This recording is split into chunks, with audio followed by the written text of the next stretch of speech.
naše zahrada. Máme tady trampošku, bazén s velrybou, kruhem a míčem. A tady je vrchol všeho.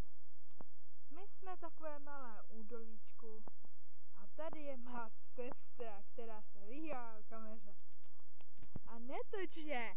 Já netočím. No tak, co chcete vidět dál? Tak já něco zkusím. Tady, sestry, můžeš mi to udržet? Jak já budu dělat tohle? Vidíte? Moje sestra to umí. A to je ta, co točila. Já jsem jí to natočila jeden. Děkuji, sestři. Na to, že mám asi tak 50 až 60 kg, to docela ujde pro mě. No a tady na té trampočce to je zvláštní, protože když jste samotný, no tak je to větší zábava, než byste čekali.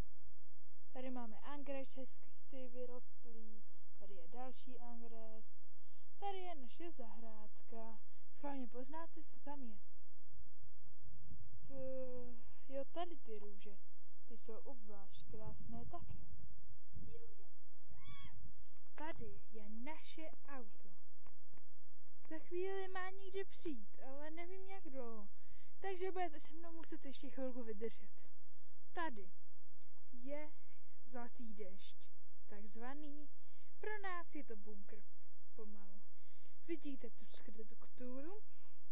Je tady pod tím, jakoby náš dům. Tak, jdem dál po zahradě. Tady máme samý jetel a jitrocel. Tady je stará jabloň.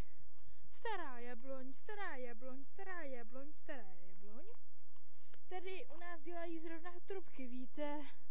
No, není to moc dobrá podívaná. Tak, příště u dalšího videa uvidíte, jak pletu pestýnek z gumiček.